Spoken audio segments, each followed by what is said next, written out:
हबीबुल्ला जी हैं, दीपू जी हैं, गौ प्रभारी हैं भगवान शंकराचार्य की तरफ से, आर के शर्मा जी हैं और सभी सिविल सोसाइटीज के लोग आपके समक्ष बैठे हुए हैं।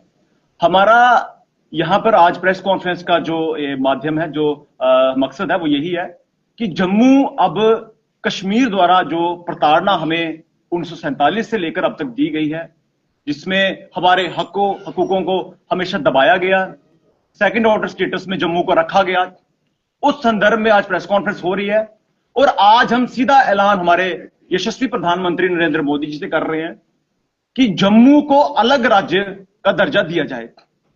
इसमें कारण है कि किस तरह से, सबसे मुख्य कारण यह है कि हमने आज से कई वर्ष पहले हमने भाजपा से ये एक मांग की थी कि जो 2021 के ऊपर आप डिलिमिटेशन करवाइए, ताकि फ्रेश सेंसिस पर डिलिमिटेशन हो और जो पैरामीटर्स होते हैं जिसमें आपके जनसंख्या और आपके क्षेत्रफल देखा जाता है, उसके आधार पर सीटों का आवंटन होता है। तो उस हिसाब से जम्मू संभाग को सीटें ज्यादा मिलनी थी, मगर सेंसिस फिर से फर्स्ट हुए, 2011 पर हुए और फिर से सत्ता की जो चाबी है वो कश्मीर के पास चली गई। उस मौके को हमने गंवाया। उसके बाद फिर वही सेक्रेटरीट में अधिक अधिकारी उनके, टूरिज्म में सिर्फ कश्मीर को प्रमोट किया जाता था, चाहे वो गजेंद्र सिंह शेखावत हो, टूरिज्म मिनिस्टर, केंद्रीय मंत्री, चाहे वो टूर ऑपरेटर के जो आशीष सूद जी, उनके जम्मू के पूरे देश के चलाते हैं, उनकी बात हो, उमर अब्दुल्ला स्वयं हो, हमेशा कश्मीर को प्रमोट किया। और जम्मू की मुख्य स्थलों को इसलिए विकसित नहीं किया गया ताकि जम्मू आर्थिक रूप से मजबूत ना हो जाए। डोगरी भाषा, जम्मू की स्थानीय पहचान को इसलिए दबाया गया ताकि कश्मीर की स्थानीय पहचान को उभारा जाए। हमारे हेरिटेज को तोड़ा गया। बात की जाए राज्य का राजस्व, वो अधिकतर जम्मू से पैदा होता है रेवेन्यू, मगर 70% ज्यादा कश्मीर पर खर्च किया जाता है। संतोष ट्रॉफी अंडर 14 ट्रायल एनएलयू के लिए आज भी हम संघर्ष कर रहे हैं। एजुटेशन पहले भी लड़ते रहे, चाहे वो मेडिकल कॉलेज की हो, एम्स की हो, क्लस्टर यूनिवर्सिटी की हो, एजुटेशन लड़ते रहे हम। और इन्होंने डिलिमिटेशन के माध्यम से, जो उस लोकतंत्र के माध्यम से हमेशा जम्मू को दबाया और जम्मू का शोषण किया, जम्मू को सेकंड ऑर्डर स्टेटस पे रखा। इसीलिए हम इस निर्णय में पहुंचे हैं। हमारी जम्मू संभाग के तमाम जो यहां पर सभाएं हैं, ये तमाम जो संगठन है, उनसे बातचीत हुई। उन्होंने इस पर अपनी जो सहमति जताई कि हमारे पास अब कोई विकल्प नहीं है जिससे हम ये कह सके कि जम्मू अब कश्मीर के साथ रह के कहीं ना कहीं उभर सकता है, कि यहां के बच्चों की तरक्की हो सकती है, यहां का युवा भी जिंदगी में कुछ कर सकता है। मगर ये हमारी जो चीजें हैं, जो हमारी प्राथमिकताएं हैं, उन पर अंकुश लगाते हैं। उसी संदर्भ में हमने बताया कि किस तरह से आज असेंबली में भी जम्मू के मुद्दों को उठाया नहीं जा रहा।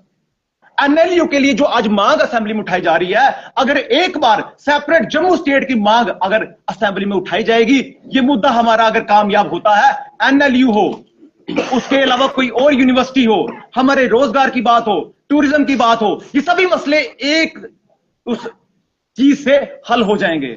सेपरेट जम्मू स्टेट हमारे होगी, हमारी अपनी गवर्नमेंट होगी, जम्मू से एक जो है सीएम चुना जाएगा, जो जम्मू की बात करेगा, हमारा अपना बजट होगा, हमारे अपने पैसे होंगे, हमें हर एक चीज के लिए कश्मीर के आगे मांगना नहीं पड़ेगा। जिस तरह आज भाजपा के विधायक असेंबली में खड़े होकर मांग रहे हैं कि एनएलयू हमें दे दो, और कश्मीरियों की ताकत देखिए कि वहां पर भी उनके साथ बहस किया जा रहा है। वो बोल रहे हैं कि भाजपा के विधायक बोल रहे हैं कि हमें यहां पर बोलने का मौका नहीं दिया जा रहा, स्पीकर हमारे साथ बहस कर रहे हैं।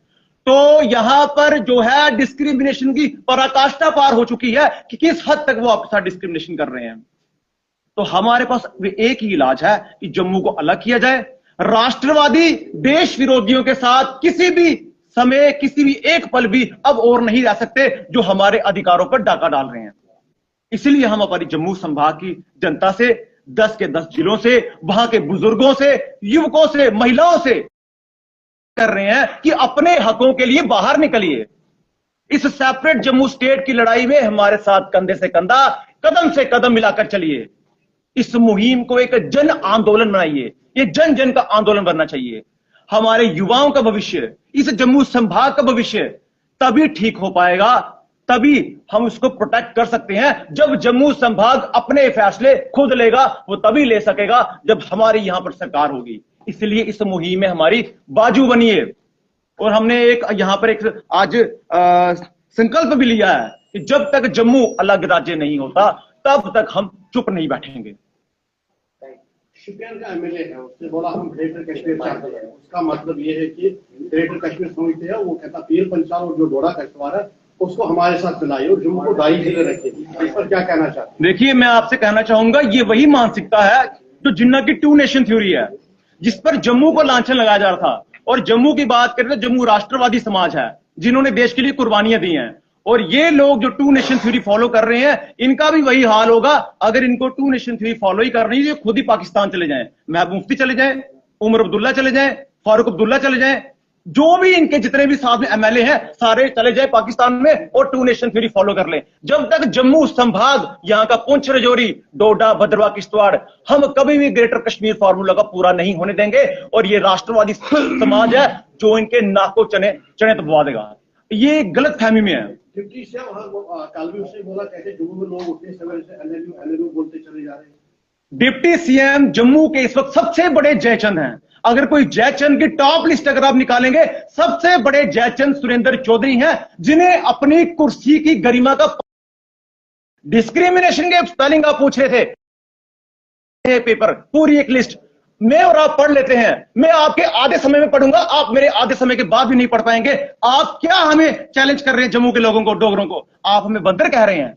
आप बताइए, जिस संभाग से आप कह रहे हैं, आप जिस संभाग को गाली दे रहे हैं, उसमें आपके अपने लोग, आपके घर के फैमिली के लोग भी जाते हैं और लोग अपनी मांग रख रहे हैं। कश्मीर ने हमारे साथ भेदभाव किया, आप उसके विरोध में नहीं बोल रहे हैं क्योंकि आप सुरेंद्र अब्दुल्ला बन चुके हैं। आप लोगों को कुर्सी मिलने के बाद आप अपने जो आपके दायित्व हैं, आपकी प्रजा के प्रति जो आपका सद्भाव होना चाहिए, जो आपने उनके काम करने हैं, जिन लिए आपको चुना गया, आप वो सब भूल गए हैं क्योंकि आपको वीआईपी प्रोटोकॉल मिल रहा है। ये ऐसे लोग हैं जिन लोगों को प्रोटोकॉल मिलने के बाद ये सब भूल जाते हैं कि आखिर इस समाज ने हमें क्यों चुना था। ये सबसे बड़े जयचंद हैं जो आज इस तरह की बातें कर रहे हैं और हम इनको जवाब देंगे, इनको जवाब देंगे इलेक्शन में। और मैं आपको बताना चाहूं, जो ये आज हमारे महाराजा हरि सिंह जी पर भी टिप्पणी कर रहे थे, मैं बताना चाहूं, जिस कश्मीर में आज ये लोग अपने घरों में बैठे हुए हैं, वो महाराजा हरि सिंह जी की बदौलत है। इस पूरे साम्राज्य के मालिक महाराजा हरि सिंह जी रहे हैं। और हम आपको बताएंगे, मॉडर्न है, हम इनको वोट की ताकत से मार देंगे।